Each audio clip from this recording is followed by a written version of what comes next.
No, it was always going to be a tough afternoon, but Saints are only the second team this season to take points off the league leaders. And it was a 1-1 draw at home to Arsenal. Steve, was this the performance to be proud of that we've been waiting for? Yeah, for the most part, I would say. First 15, 20 minutes, we were very much on the back foot and looked like it could be a bit of a hammering and getting overrun completely. But basically, as soon as they scored, we had a bit of a reorganisation, changed the system slightly. Basically, changed the system to, I think, kind of what we all thought we might play in the first place. So I wonder whether Ralph has kind of outthought himself to a little bit of an extent there. But once we made that change, I thought we looked much more composed, looked like we had a very solid game plan. Didn't really test the keeper a huge amount in the first half, but second half we put them under a lot of pressure and got a deserved equaliser out of it. And to be honest, if anything, I think we were the ones that looked most likely to sneak a winner. It was quite refreshing, Glenn. For once, it seemed to be us, the better team in the second half. We've not seen that for a while. Yeah, I totally agree with what Steve said. Opening 20 minutes, we were awful. We were so passive and just not in their faces at all. And they could have scored 3 times before they actually did. But the second half with the tactical changes, and I think it was a change in attitude as well. And I know we're going to talk about him later on, but Lianco's. It's his planet, and we all just live on it. He was brilliant. He just adding something that we've missed. It's the sort of thing Oriol Romeo used to do. You smash into someone, and it changes the whole mood. And I just thought he showed that we weren't going to be pushovers. We weren't going to be messed with. And like it or not, it is part of the game. Arsenal have got young players in the same way that we've got young players, and if you can put a couple of them off by smashing into a couple of tackles, it really makes a difference. Martinelli didn't want to know second half, and even Granit Xhaka was running away from him as well. So it was that was a massive thing for me, and I thought the amount of effort that everybody put in second half, I totally agree with Steve. We totally deserve to come away with a point at the end of that. Alfie, who gets the credit today for you? Is it the manager? Is it the players? Is it the coaching staff? Or is it a bit of all three? Well, it's definitely all three, and I think the supporters as well, to be fair, because they were behind the team. I think, like Glenn said, I was really surprised, actually, that they didn't line up with the 5 at the back. It worked against Arsenal last year, and you could see in the first 10, 15 minutes, Lianco, bless his heart, fullback, was having a bit of a difficult time, and they were getting overrun. So you have to give them credit for that change. Whatever they did to the 5 at the back with Moel Yunusi worked. And then all of his changes, I thought, throughout the game are pretty decent as well. I mean, Theo Walcott coming on for his first sort of 20 minutes since Boxing Day probably wasn't the 20 minutes that he'd have hoped for. I think that the dive was certainly an interesting effort. But he got booked as well. He got booked for that? He did get booked for that, yeah. Which is, that's right. I think it was the second book in that game for a dive. Saka did the same thing. But Moel Yunusi for me as well. Somebody who seems to be one of Ralph's favourite players. He starts almost every game. There was a run where he started sort of 6 or 7 games in a row up until Aston Villa. But today, absolutely brilliant. I thought first half, perhaps not his best performance, but he was then put into a different role, right wing back. We saw it briefly at Bournemouth, and his tackle for Gabriel Jesus when they could have gone 2-0 down, the game was gone. I mean, that was brilliant. 40 yards of tracking, Ibrahim Diallo giving the ball away, Lianco gone in right through the back of somebody, and all of a sudden they were open. And, we stopped it. And then right at the other end, slipped in Stuart Armstrong, got the equaliser. So for me, Moel Yunusi. I'm seeing lots of love for Lianco and Elyounoussi in the comments already. Steve, there was a lot made of the injuries over the last 10 days or so. But I think today, those that came in certainly seem to step up. Yeah, definitely. I mean, we look at our squad and we think that we've got depth in certain positions, and yet we've still ended up kind of scrambling around a little bit at times. I mean, today let's be honest. Look at our squad, and probably 2 of our better players are both right backs, and they're both now injured. So that's a problem in kind of what's always been a key position for us over the last few years. So it would have been very easy for us to kind of pick a system that was basically going to kind of just plug a gap, really, and just kind of shore everything up and hope for the best in many ways. But actually, Elyounoussi as a right wing back kind of worked perfectly in this game, because Arsenal were so desperate to kind of throw men forward that they left themselves exposed in that particular area. And that was basically how the equaliser came about, because Elyounoussi suddenly got 20 yards of space to run into, and where he's got nobody around him in terms of opponents putting pressure on him, he's got the time to pick the pass and to pick the right pass and to wait that through ball to Armstrong perfectly. Whereas I think if Arsenal had been sort of tracking and defending a little bit better, he possibly would have felt a little bit more rushed and may not have made the right decision. So I think injuries for us have, I mean, at the end of the day, we've got a relatively small squad compared to the likes of Arsenal, but we make do. And yeah, I mean, today I think we've made do pretty well.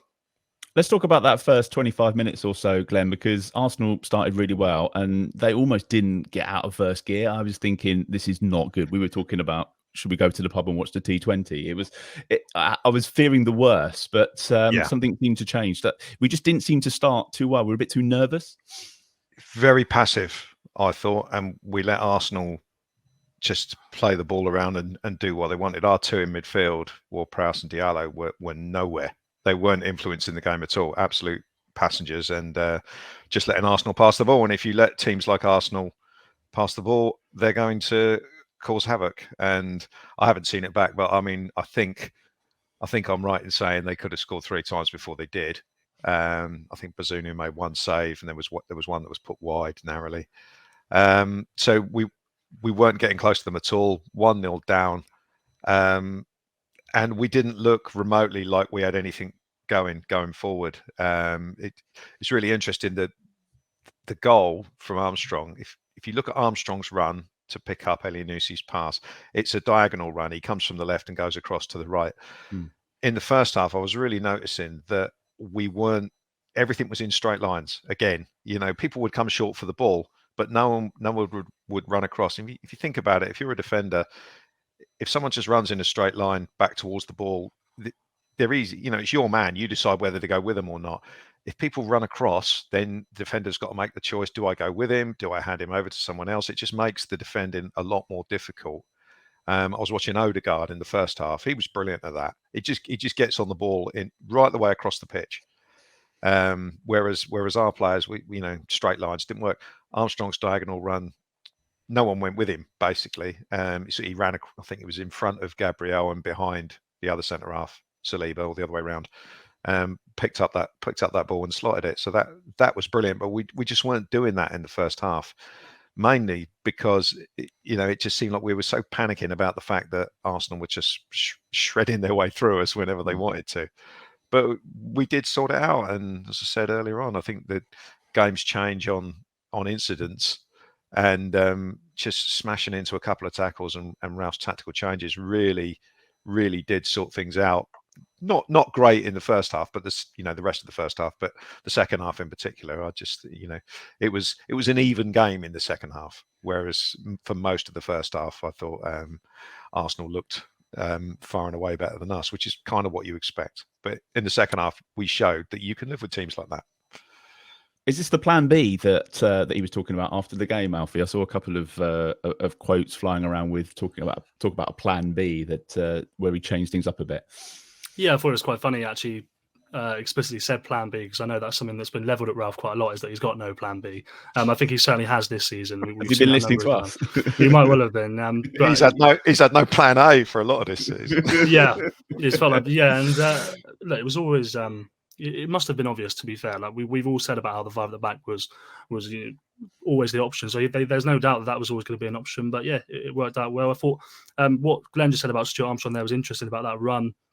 Just outside, I spoke to Stuart after, and he actually he said that, I haven't seen the goal back, if somebody here can point it out, but he wanted to go inside at first. So he must have changed his movement at a late stage. There was no room for him, or something he said, and he went outside and he trusted Elyounoussi to get that ball. And I thought it was a really good finish as well.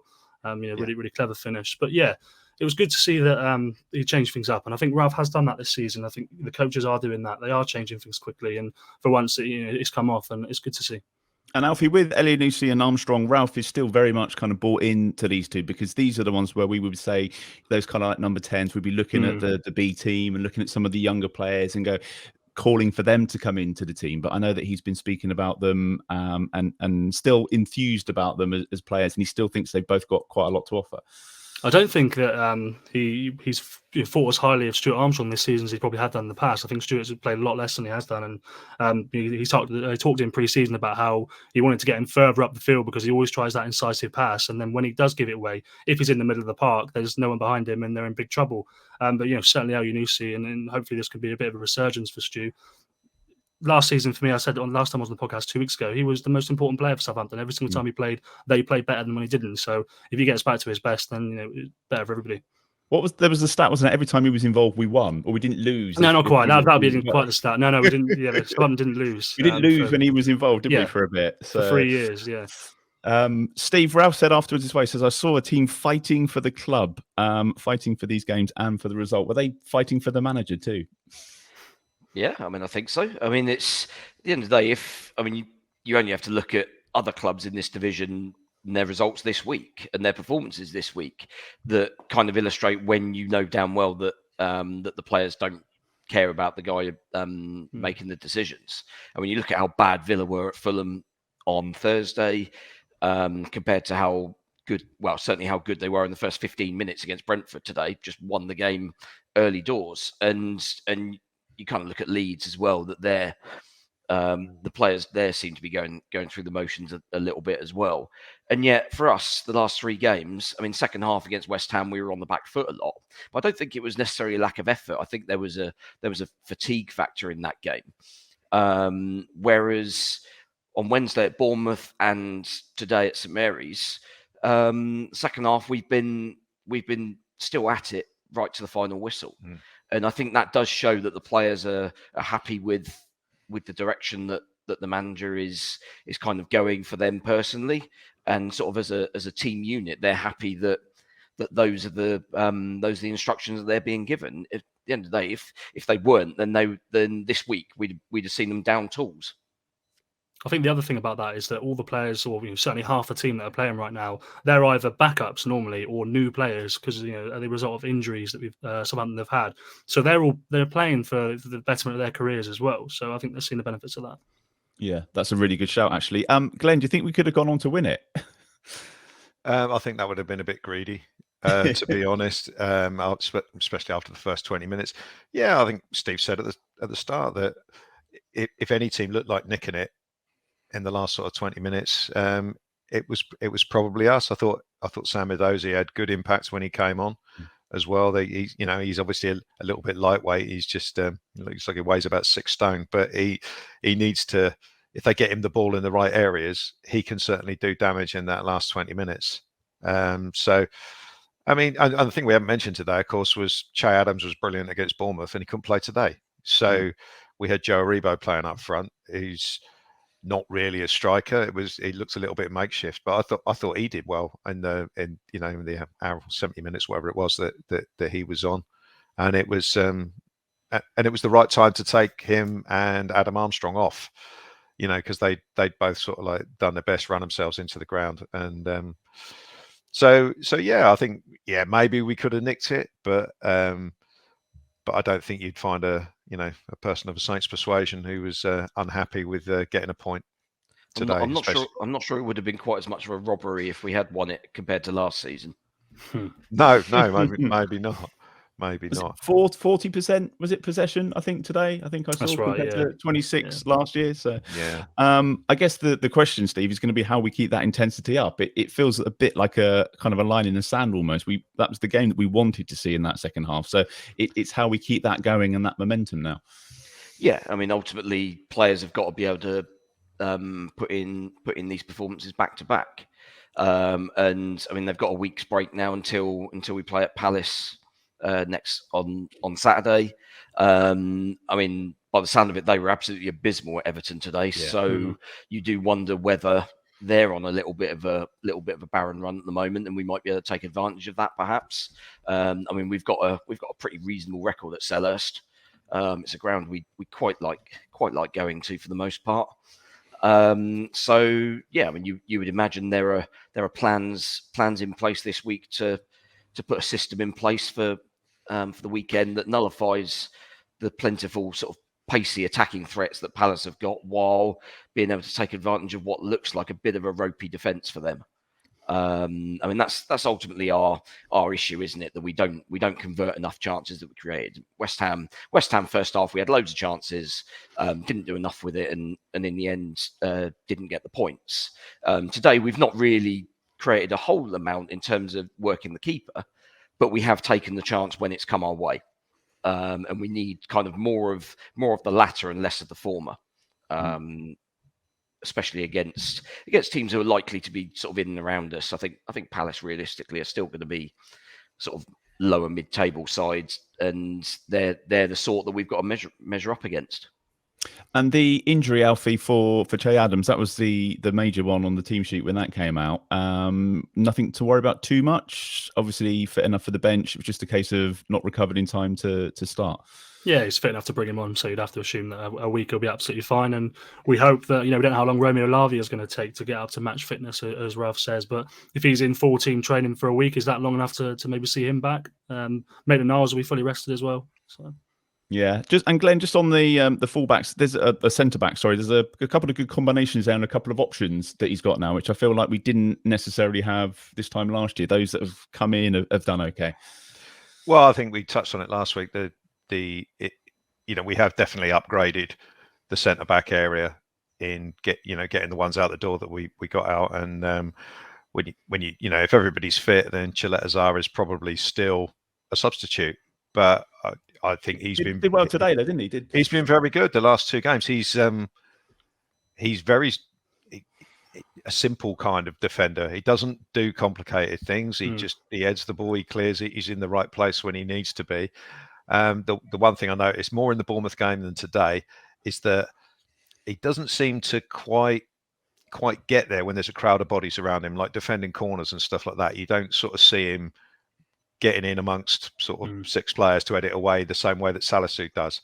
Maybe that's a Premier League type thing that he needs to get used to, and hopefully he'll get better with that, because he's a big guy. He's got the build for it, hasn't he? Yeah, but he seems a little bit timid sometimes when there's loads of bodies around him. So that's the only sort of criticism I've got of him so far. I hate to bring the name Jack Stevens into it, but there are times when he just does look a little bit like that. But as a defender, he looks the type. He's not going to miss anything. He's not going to make sort of dumb mistakes. So yeah, I thought he was good against Bournemouth, and I thought he was good again today. So yeah, happy with that. And a word on the keeper, Steve. I think he's kind of like the last couple of games has really kind of started to show his class, and that he is definitely the number one. Good with his feet again. Yeah, did everything that was asked of him today. Couldn't do anything about the goal, obviously. I mean, the strike from that close range, unless it's basically straight at you, you've more or less got no chance. Everything else he dealt with. I think the one sort of vaguely difficult save he had to make from that Jesus volley was fortunately fairly close to him, so he was able didn't have to kind of go full stretch for it or anything, but still dealt with it, did what needed to be done. And the ricochet went away from goal, which always helps. I mean, quite often when your luck's out, even if you pull off a great save like that, it falls straight to the feet of an oncoming striker. So it's good that his kind of luck is changing a little bit in that sense. But yeah, I agree. His distribution's getting better. I mean, he's always been confident with the ball at his feet. He's never looked remotely flustered at all. It's just a case of whether he can get that range of kind of 30 to 40 yard passes that go over the attacking players out to our fullbacks. And quite a few of them were decent today. There are a couple which maybe a yard or two behind. I think Perro, there were a couple where he got the ball like a yard or two behind, and his control then let him down and the ball went out for a throw-in. But other than that, I thought, yeah, distribution was fine. Command the box was fine. There were a couple where he came and got rid. You can see on the TV coverage when he's communicating to the guys in front to basically just get rid. And I mean, it kind of sounds like should be absolute basics that even Sunday League keepers do this, but you'd be amazed how many keepers just fall into this sort of common mindset of, oh, I've just got to I've just got to deal with what's around me. I don't have to marshal the people in front. When actually, no, We've seen a few of them. Yeah, well, exactly. You're the one guy that can see the whole pitch. So yeah, the communication thing is absolutely vital, and yeah, as I say, it does look as if that's improving. Yeah. Sonny's tell you what, Martin, I got one more thing to say about the centre halves, which I forgot, which I meant to say. Salisu absolutely back to his best. Yeah. The last 2 or 3 games, a couple of ropey passes today out of defence, to be fair, in that first sort of 20 when we were struggling a little bit. But in terms of actual defending and getting blocks in, getting tackles in, he's been superb the last few games. So hopefully he can keep that going, and back to his best. It'll be interesting to watch him at the World Cup as well. Yeah. Sonny says, good evening all. Can we acknowledge Theo Walcott for taking time out of his busy schedule to play some football today? And Ellie says, plus side of having a young keeper is that he gets better with every game. So yeah, good point.